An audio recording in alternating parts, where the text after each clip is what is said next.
schedule files. We don't want to take that. Okay. Now what we did is we created, if you look at these schedule files, the schedule files tell us what we're going to do. It just instructs the instrument. So we wanted to create a schedule that would control the voltage and monitor the current. All right. I think it's in this one, potentiostatic 0, 1 volt, 2 minutes. I'm going to click that on there and see if that loads. Yeah, here it is. Okay, so there's different steps on here. And so what you can see is the first step here is just a rest, and it's going to monitor, I think, the current. The next is a potentiostatic step, which is we can change the voltage here, right? We can apply positive voltage or negative voltage. So this is the schedule I set up initially to say, just monitor the voltage or set the voltage and then measure the current. Okay? We tell it how long we want it to measure. I said put 0.1 volts across and measure for 3 minutes. Okay? And then rest, and then go to negative, do it the other way, negative 0.1 volts, and measure the current for 3 minutes. Okay? Number one, we can change the voltage. Number two, we can change the time. Okay? But this is the setup. So what I'm going to show you here is what we want to look for as we're doing to know if 3 minutes is the right time or not. Okay.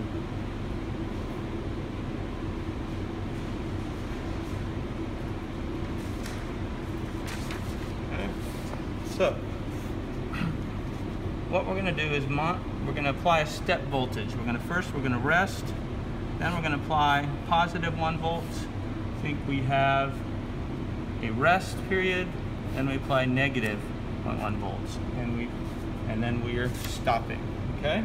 Okay. So if this is voltage, we have 0.1, voltage, negative 0.1. Just a step function. Okay.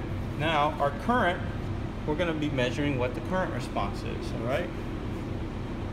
Now, if it was a perfect insulator, if it was a perfect conductor, this would match. It would be at some number, right? It would just be flat.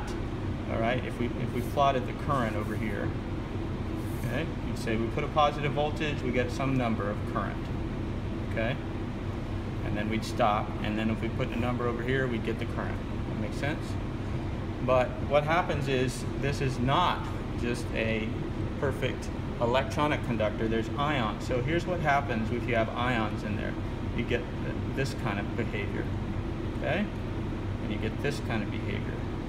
And this is the buildup of the ions. It's a capacitive run, right? So what we need to do is, key part is we need to make sure we get to steady state, right?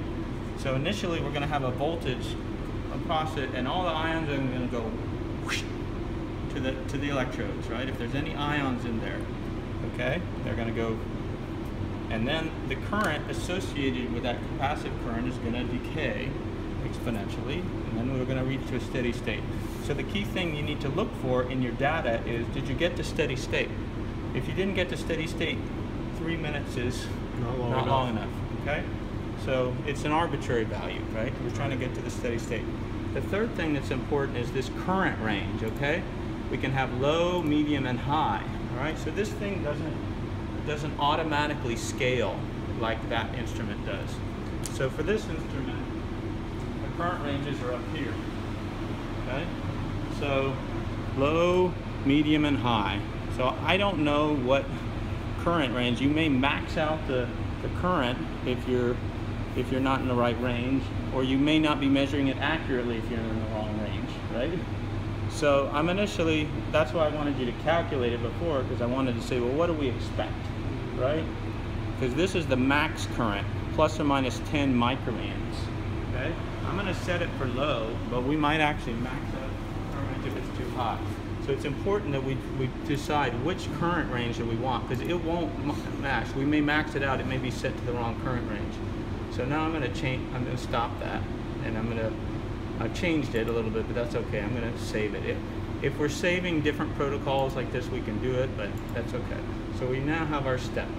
Now we have our schedule, and now we have to assign our schedule to one of these channels. You see, this instrument has 24 channels. I don't know which channels are being used. I know that I haven't used in a while. I think I'm just going to pick one of these ones that's sitting up there. Oh, well, that one there. Yeah, perfect. Now channel 21. Channel 21. I'm going to go to channel 21. Oh, it's set up, it looks like. So what I'm going to do is I'm going to double click on this, channel 21. Let's see if I can remember how to do this. I think I have to open the batch file. This is the monitor control, and I have to open the batch file. So batch file is right here. Here's where I assign it. Okay? And I'm going to, let's see, I'm going to edit it or something like that. Global. I'm going to forget how to file do these. open. Huh? Open. Okay. Yeah, that just pulled it up again. I guess it's assign it, and now I could pick it, the actual schedule. It's already actually on there, but I'm going to assign that schedule to that channel. Okay? I've created a schedule file, and I've assigned it to channel 21. So channel 21 will do that. We'll do that measurement. Now let's see if I can create a start channel. Okay? I'm actually not going to start the channel, but I'm gonna just go to channel 21, and now I can create my test name. Okay?